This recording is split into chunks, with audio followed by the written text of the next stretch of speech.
Традиции – не последнее слово в семье Федотовых. У супругов Полины и Петра 5 детей, как в сказке. 4 сыночка и лапочка-дочка. Они опора своих родителей. Отцу помогают в хозяйстве, а маму радуют успехами.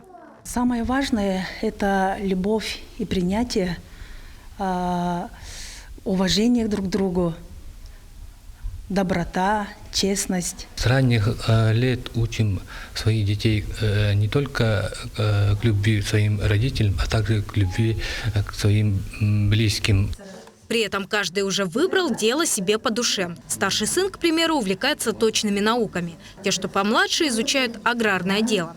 В общем, без дела в семье Федотовых не сидят. И сейчас они с нетерпением ожидают вердикта комиссии о зачислении детей в школу мечты. Точку будущего.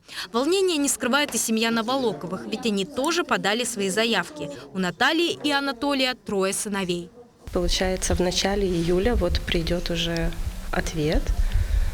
Сейчас мы в ожидании, в таком волнении находимся.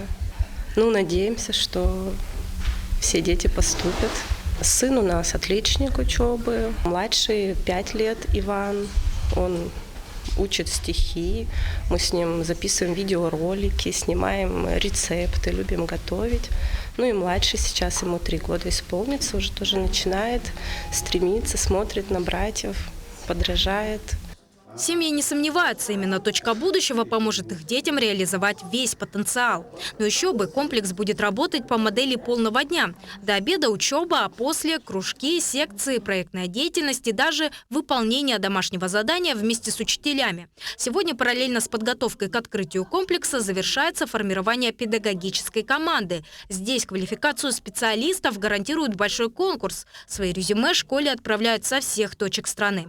Выбирают лучших из лучших. И среди них учитель с 23-летним стажем Анна Платонова. На самом объекте я еще не была, но мне удалось дважды побывать в Иркутске, поэтому я имею представление о том, как выглядит здание.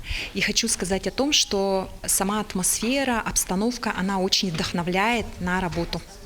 Учитель убеждена, в каждом ребенке есть скрытый потенциал, и каждому нужно найти особый подход.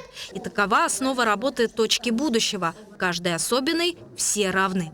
Сарглана Неустроева, Иван Сорокаумов, Якутск.